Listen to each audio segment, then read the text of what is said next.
Info terbaru di SN News kali ini terkait dengan P3K part-time, skema maupun untuk optimisasi P3K tahap kedua tahun 2024, khususnya untuk sahabat-sahabat honorer yang TMS di seleksi administrasi sebelumnya, maupun untuk kawan-kawan yang belum mendaftar di P3K tahap kedua, yang memang diundur sampai tanggal 15 Januari tahun 2025 atau 1 minggu lagi.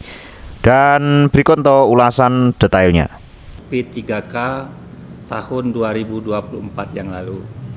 Ternyata setelah dilakukan seleksi dan diumumkan, masih banyak juga tenaga kontrak yang belum ikut mendaftar sebagai P3K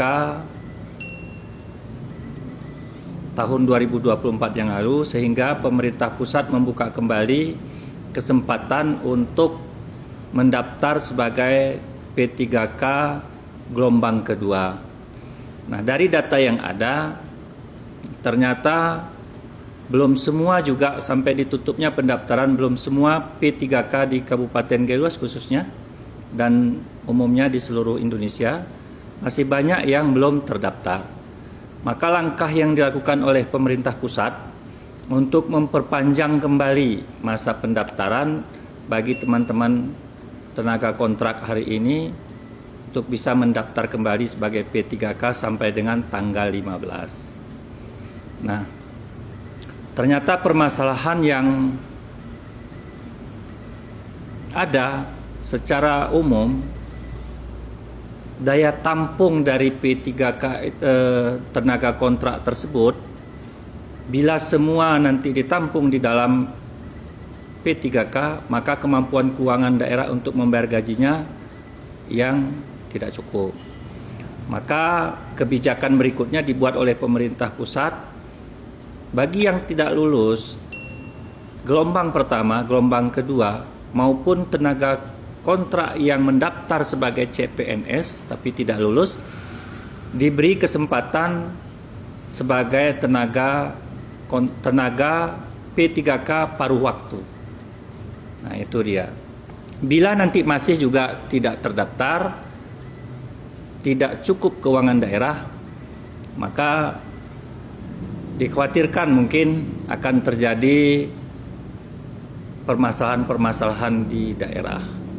Karena di satu sisi kita harus menampung rekan-rekan yang tenaga kontrak selama ini sudah mengabdikan dirinya lebih dari 2 tahun, ternyata tidak tertampung di dalam P3K maupun P3K paruh waktu. Ini dikhawatirkan nanti angka pengangguran membengkak. Maka perlu langkah-langkah berikutnya. Kami barusan rapat lanjutan setelah selesainya rapat dengan Bapak Mendagri, Kepala BKN dan Menteri PAN dan RB.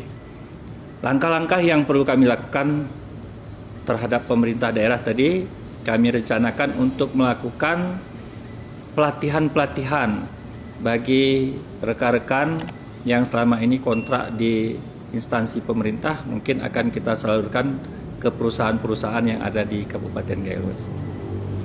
Ini Pak, berdasarkan amanah yang tadi kan, kalau yang tidak lulus dipertimbangkan akan menjadi paruh waktu, Pak. Sedangkan sementara kemarin kan dari Pemda dan Pak PRPCD sendiri, anggaran yang dianggarkan untuk P3K 2025 ini hanya yang lulus memenuhi formasi yang dibuka kemarin, kan Pak. Ini bagaimana nih Pak? Apakah 2025 ini akan dianggarkan kembali untuk gaji P3K paruh waktu, Pak?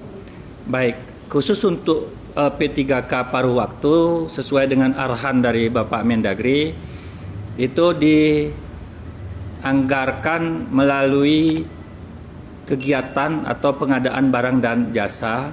Karena amanat dari Bapak Mendagri, bila ini nanti dijadikan menjadi P3K paruh waktu, penghasilannya tidak boleh turun dari yang selama ini diterima oleh tenaga kontrak tersebut. Maka kita sudah keluarkan surat edaran bagi SKPK yang tidak lulus seleksi P3K gelombang pertama agar menganggarkan kembali kegiatannya, tetapi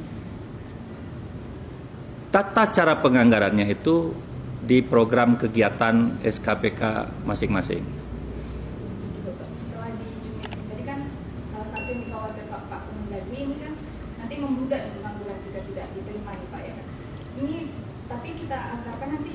membebani daerah di Pak anggaran kita yang terbatas. Ini bagaimana solusinya di Kabupaten Gayo?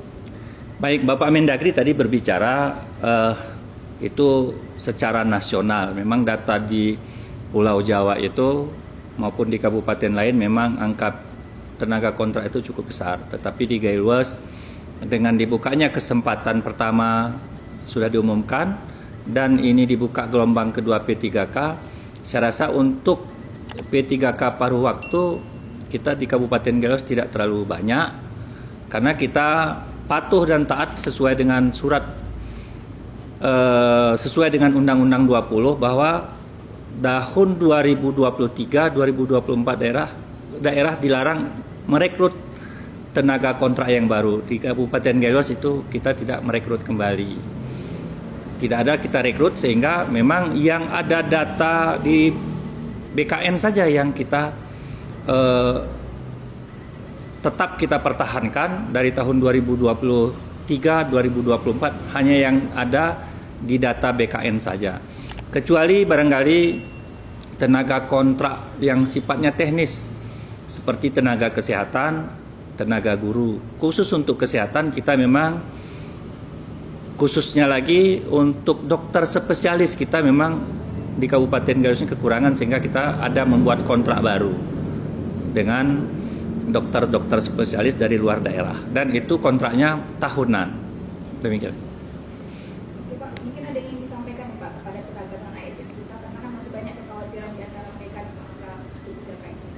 Baik, saya rasa teman-teman yang terdata di database BKN tetap melaksanakan tugas karena pemerintah pusat sendiri memberi ruang dan waktu kepada kami untuk beraudiensi dengan pemerintah pusat khususnya BKN untuk menyelesaikan permasalahan-permasalahan tenaga kontrak yang kemungkinan tidak tertampung dalam gelombang atau tahap kedua ini.